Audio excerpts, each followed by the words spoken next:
Hello and welcome to smart learning. আজকে আমরা class 12 NCERT polity paper 2 এর প্রথম অধ্যায় এবং প্রথম অধ্যায়ের দ্বিতীয় অংশ নিয়ে আলোচনা করব। ইতিপূর্বে প্রথম অধ্যায়ের প্রথম অংশ আলোচনা করেছি, তার লিঙ্ক ডেসক্রিপশন বক্সে দেওয়া রয়েছে এবং এই পোর্শনটা সেকেন্ড পার্ট আলোচনা করব। এখানে যে অংশটা প্রথমে রয়েছে সেটা হচ্ছে পার্টিশন, ডিসপ্লেসমেন্ট অ্যান্ড রিহ্যাবিলিটেশন। তো পার্টিশন হলো এবং তার পরবর্তী সময় কী কী ঘটনা ঘটলো সেগুলো কিন্তু পুঙ্খানুপুঙ্খ দেওয়া রয়েছে। খুব গুরুত্বপূর্ণ বিষয়। On 14th 15th August 1947, not one but two nation states come into existence. 14 এবং 15ই আগস্ট 1947 সালে একটা নয় দুটো নেশন তৈরি হলো, ভারত এবং Pakistan. This was is result of partition. পার্টিশনের ফলেই এটা হয়েছিল, ভারত থেকেই পাকিস্তান তৈরি করা হয়েছিল। The division of British India into India and Pakistan. তো ব্রিটিশ ইন্ডিয়াটা ভারত এবং পাকিস্তান এই দুটো ভাগে ভাগ করা হলো। The drawing of the border demarcating the territory of each country marked the culmination of political development that we have read about in the history textbook.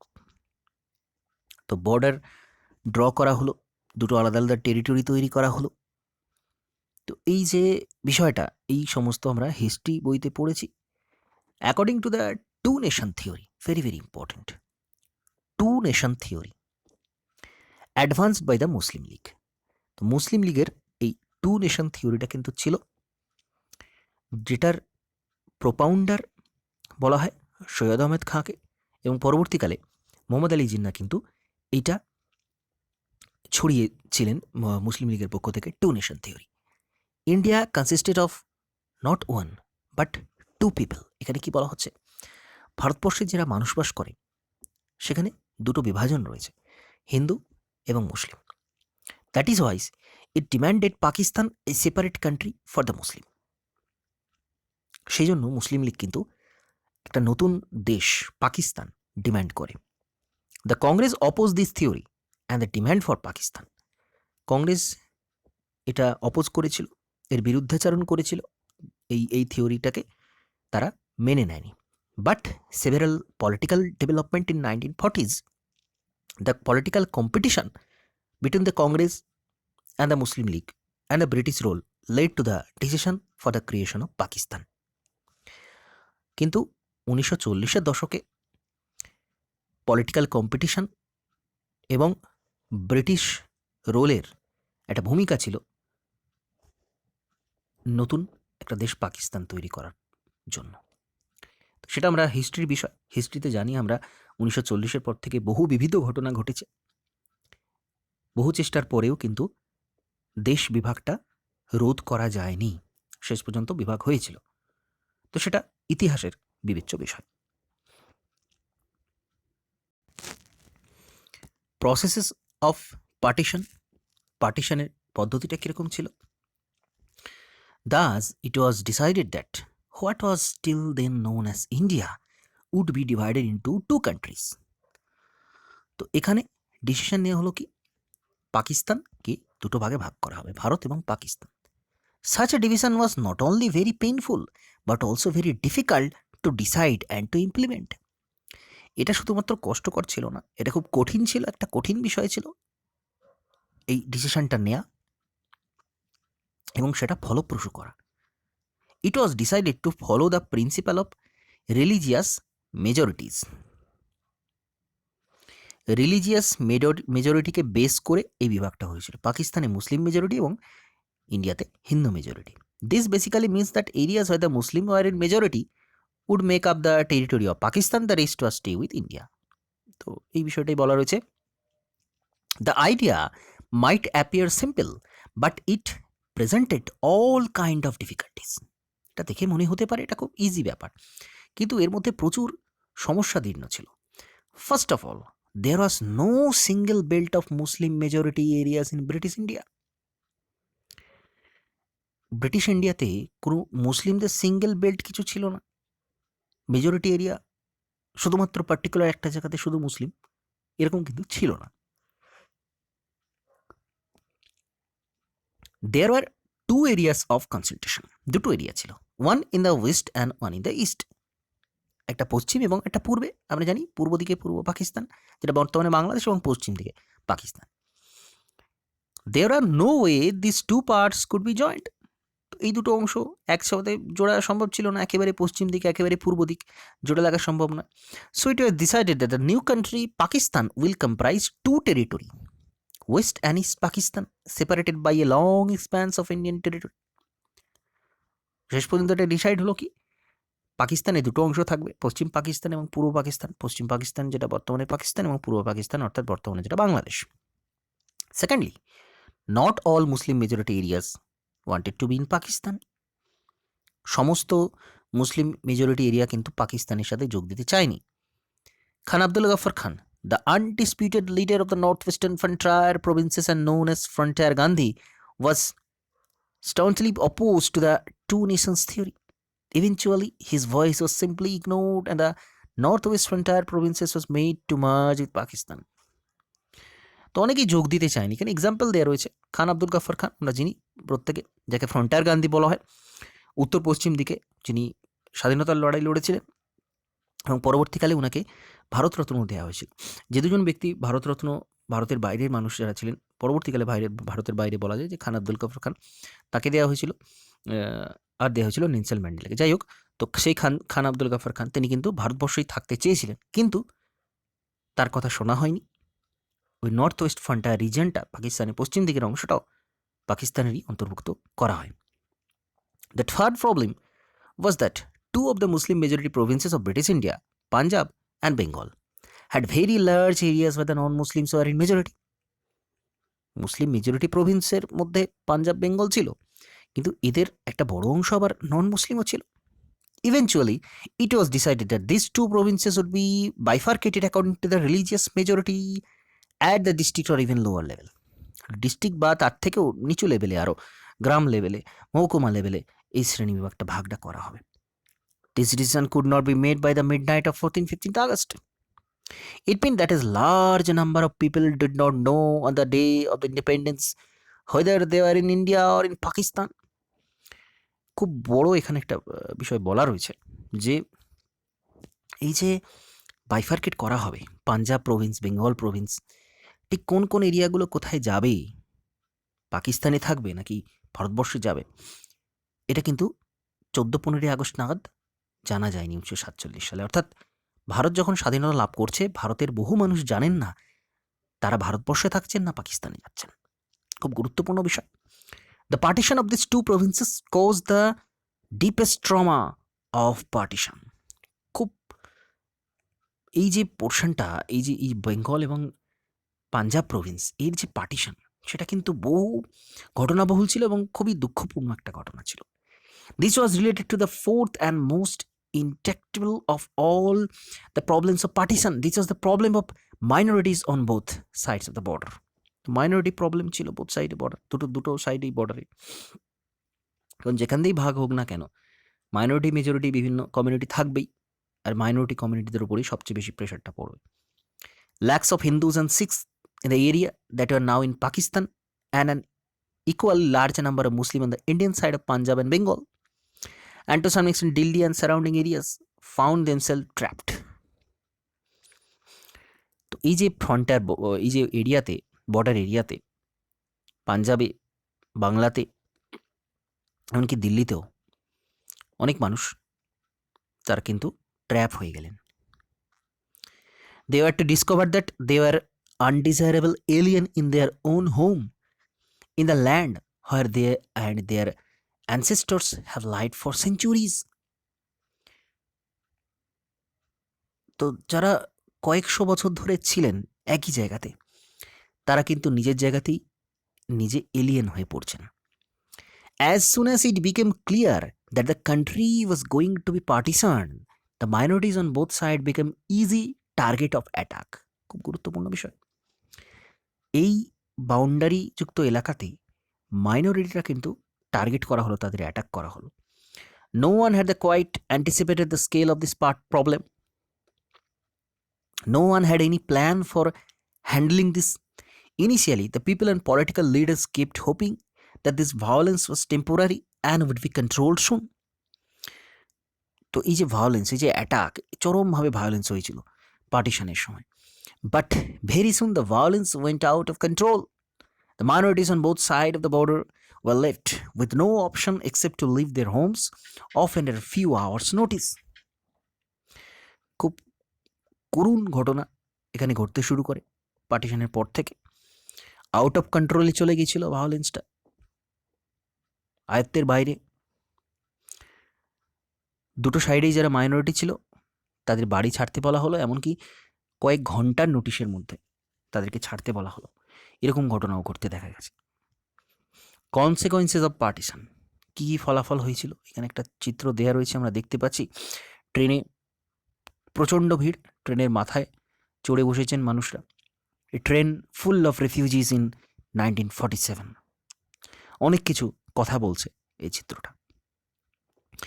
In the year 1947 was the year of one of the largest, most abrupt, unplanned and tragic transfer of population that human history has known.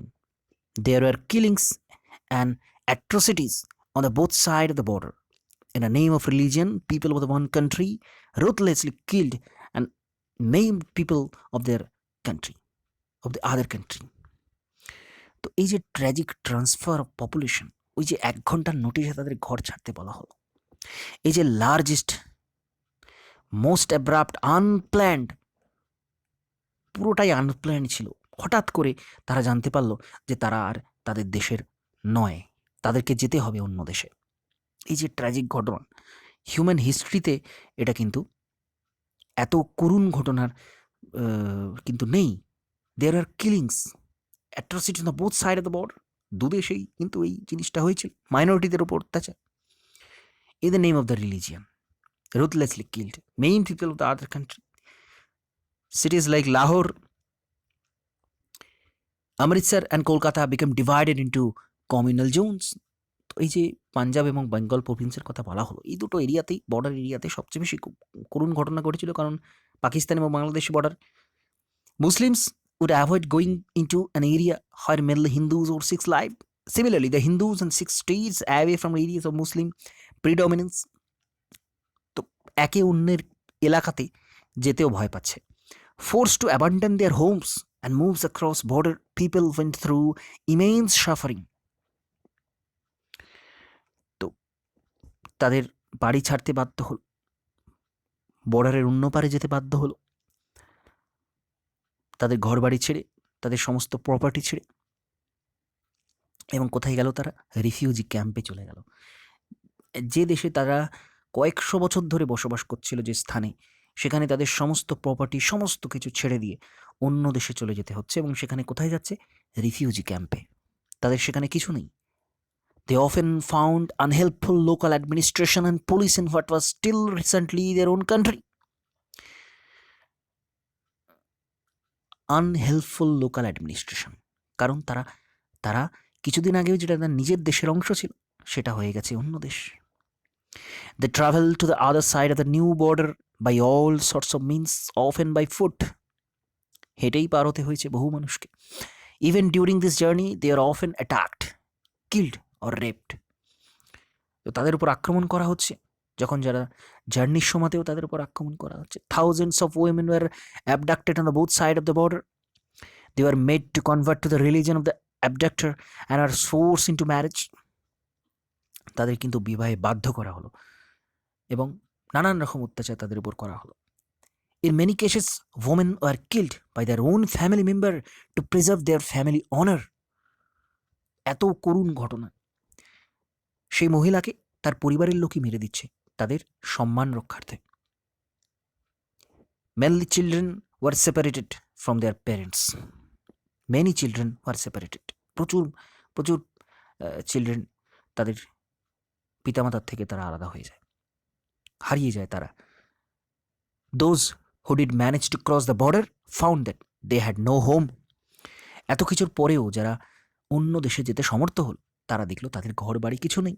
For lakhs of these refugees, the country's freedom meant life in a refugee camp for months and sometimes for years. তো refugee ক্যাম্পে তাদের কয়েক মাস এমনকি কয়েক বছর পর্যন্ত কাটাতে হয়েছিল। Writers, poets, and filmmakers in India and Pakistan have expressed the ruthlessness of these killings and the suffering of displacement and violence in their novels, short stories, poems, and films. তো এর চিত্র আমরা বিভিন্ন গল্পগাথায়, বিভিন্ন সিনেমাতে, চলচ্চিত্রে এই সম্পর্কে, এর ভয়াবহতা সম্পর্কে আমরা জানতে পারি। While recounting the trauma of partition, they have often used the phrase the survivors themselves used to describe partition as division of hearts. হৃদয়ের দুটো আলাদা হয়ে যাওয়া, সেই বিষয়টাকে বলা হচ্ছে। 1947 এখানে গান্ধীজির নোয়াখালীতে একটা চিত্র দেয়া রয়েছে, যেটা বর্তমানে বাংলাদেশে পড়ছে 1947 সালে। The partition was not merely a division of properties, liabilities, and assets, or a political division of the country and administrative apparatus. What also got divided were the financial assets and things like table, chair, typewriter, paper clips, books, and also musical instrument of the police band. The employees of the government and the railways were also divided. তো division শুধুমাত্র সীমাবদ্ধ ছিল না এগুলোতে। কি division হলো? Chair, table, typewriter, paper clips, সূক্ষাতি সূক্ষ্ম জিনিস, সেগুলোকেও কিন্তু ডিভিশনের মধ্যে আনা হয়েছিল। মিউজিক্যাল ইনস্ট্রুমেন্ট, কতটা করুণ ছিল এই ডিভিশন, সেটা এখানে বোঝানো রয়েছে। The employees of the government and the railways were also divided. Above all, it was a violent separation of communities who had had to live together as neighbors. তো কমিউনিটির মধ্যে ডিভিশন হয়ে গেছে, যারা পাশাপাশি রয়েছে। একটা হিন্দু মুসলিম কমিউনিটির মধ্যে একটা চরম বিতৃষ্ণা ভাব কিন্তু এখানে চলে আসছে। Had heart live together as neighbour, তারা যারা যারা যারা নেইবারহুডেও ছিল তাদের মধ্যেও এটা চলে আসছে। It is estimated that the partition forced about 80 lakh people to migrate across the new border. 80 lakh মানুষকে বাধ্য করেছিল তার বর্ডার অতিক্রম করে অন্য জায়গায় যেতে। Between 5 to 10 lakh people were killed in partition related violence. ভায়োলেন্সে 5 থেকে 10 লাখ মানুষ মারা যাচ্ছেন। Beyond the administrative concerns and financial strains, however, the partition posed another deeper issue. The leader of the Indian national struggle did not believe in the two-nation theory, and yet partition on religious basis had taken place. তো ভারতবর্ষে যারা leader ছিলেন তারা এটা চায়নি, কিন্তু তবুও এটা হয়েছিল, পার্টিশন হয়েছিল। Did that make India a Hindu nation automatically? এর মানে ভারতবর্ষ কি তাহলে হিন্দু নেশন হয়ে যাচ্ছে? যেমন পাকিস্তান মুসলিম মেজরিটি নিয়েছে, তাহলে পাকিস্তান, আর হিন্দু মেজরিটি, তাহলে কি ইন্ডিয়া অটোমেটিক্যালি হিন্দু রাষ্ট্র হয়ে যাচ্ছে? Even after large-scale migration of Muslims to the newly created Pakistan, the Muslim population in India accounted for 12% of the total population in 1951.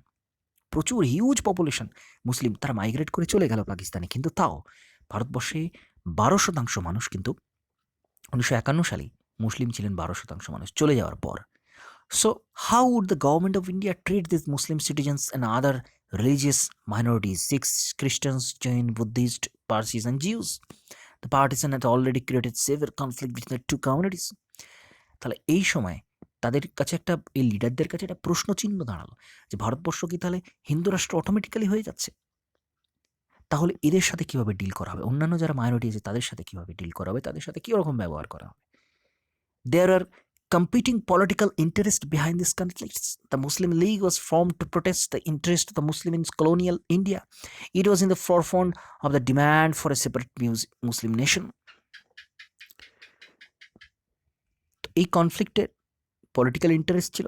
Muslim League কিন্তু এই কলোনিয়াল ইন্ডিয়াতে মুসলিম ইন্টারেস্টের জন্যই চিরকাল বলে এসেছে, তাদের সেপারেট মুসলিম নেশনের জন্যই বলে এসেছে।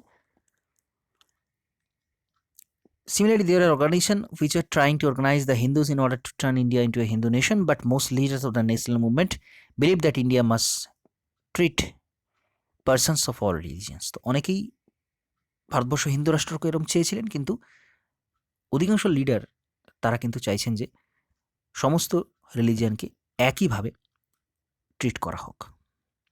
তো এখানে গরম হাওয়া বলে একটা ফিল্ম, ওই যে ফিল্মগুলোর কথা বলা হলো, যেখানে এই পার্টিশনের করুণ অবস্থাটা তুলে ধরা হচ্ছে। Mahatma Gandhi's sacrifice. On 15th August 1947, Mahatma Gandhi did not participate in any of the Independence Day celebration. He was in Kolkata in areas which were torn by gruesome riots between Hindus and Muslims. তো গান্ধীজি সে সময় কলকাতায় ছিলেন, হিন্দু মুসলিম violence হয়েছিল কলকাতায়, আমরা জানি এর আগে। Hindus and Muslims. He was saddened by the communal violence and disheartened that the principle of ahimsa and satyagraha that he had lived and worked for had failed to bind the people in troubles time. তো তিনি যে সত্য হিংসার কথা বলেছেন সেটা কিন্তু বজায় ছিল না, এই সময় রাখতে পারেনি। Gandhiji went on the pursuit the Hindus and Muslims to give up violence যাতে ছেড়ে দেয় তার জন্য তিনি বলতে শুরু করলেন। His presence in Kolkata greatly improved the situation. অবস্থার উন্নতি দেখা দিল, and the coming of the independence was celebrated in a spirit of communal harmony with joyous dancing in the street. তো কমিউনাল হারমোনি দেখা দিল, তারা একত্রে রাস্তায় জয়াস ড্যান্সিং শুরু করল। গান্ধীজি's prayers meeting attack large crowds. তো এখানে কিন্তু অ্যাটাকও হয়েছিল, but this was short lived as riots between Hindu Muslim erupted once again and Gandhiji had to resort to a fast to bring peace. তিনি এখানেও কিন্তু ফাস্টিং শুরু করেছিলেন শান্তি আনার জন্য। Next month Gandhiji move to Delhi for large scale violence had erupted. পরের মাসে আবার দিল্লি চলে গেলেন, কারণ সেখানেও ভায়োলেন্স হচ্ছিল। He was deeply concerned about ensuring the Muslims should be allowed to stay in India with dignity as equal citizens.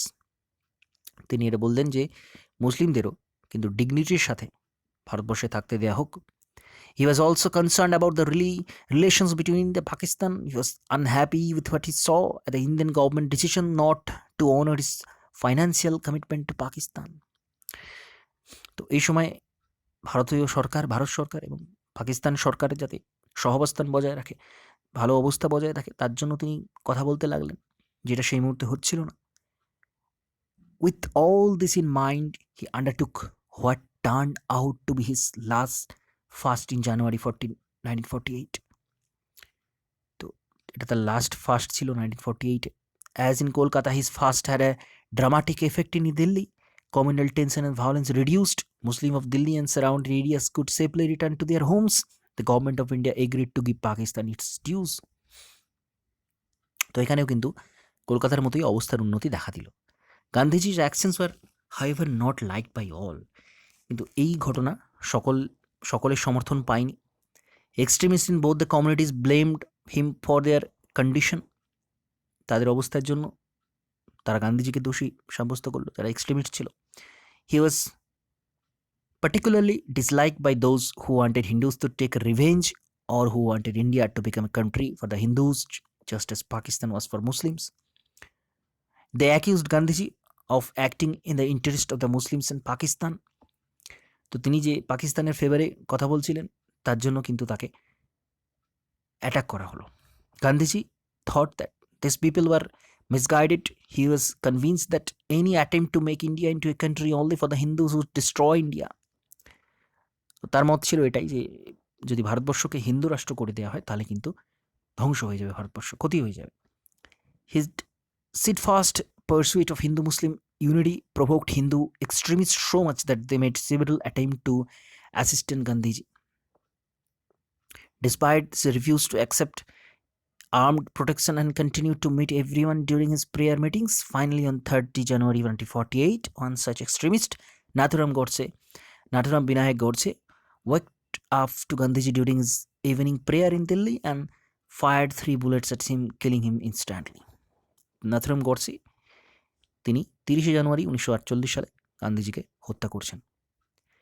This thus ended a lifelong struggle for truth, non-violence, justice and tolerance. এখানে কিন্তু গান্ধীজির এই সমস্ত non violence, truth, justice এগুলো সমস্ত এখানে সমাপ্ত হয়ে যাচ্ছে। গান্ধীজির death had an almost magical effect on the communal situation in the country. Partisan-related anger and violence suddenly subsided. The government of India cracked down on organizations that were spreading communal hatred. Organizations like the Rashtriya Swayam Sevak Sangh were banned for some time. Communal politics began to lose its appeal. তো এই সময় কিন্তু ban করা হলো, আরএসএসকে ban করা হলো, communal politics এখানে কিন্তু আস্তে আস্তে কমতে শুরু করলো। তো এখানে সম্পূর্ণ গান্ধীজির একেবারে শেষ দিনের যে কয়েকটা অংশ ছিল কলকাতা, দিল্লিতে যে বিষয়গুলো খুব গুরুত্বপূর্ণ এখানে লেখা রয়েছে সেগুলো।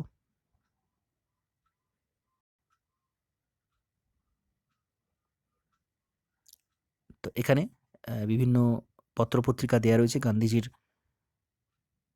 মৃত্যুর পরবর্তী দিন, পরবর্তী সময়ে যে সমস্ত পত্রপত্রিকা এই সমস্ত লেখা হয়েছিল সেখানে কিন্তু এগুলো তুলে দেওয়া রয়েছে। তো এর পরবর্তী অংশটা,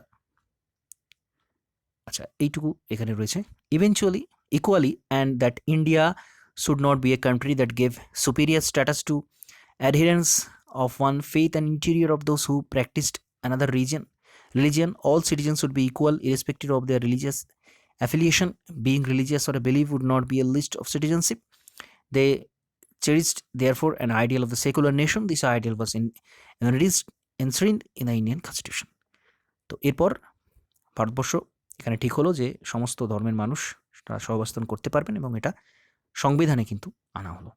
তো আমাদের মনে রাখতে হবে তখন কিন্তু সংবিধান আসেনি, সংবিধান তৈরি তখনও কিন্তু চলছে।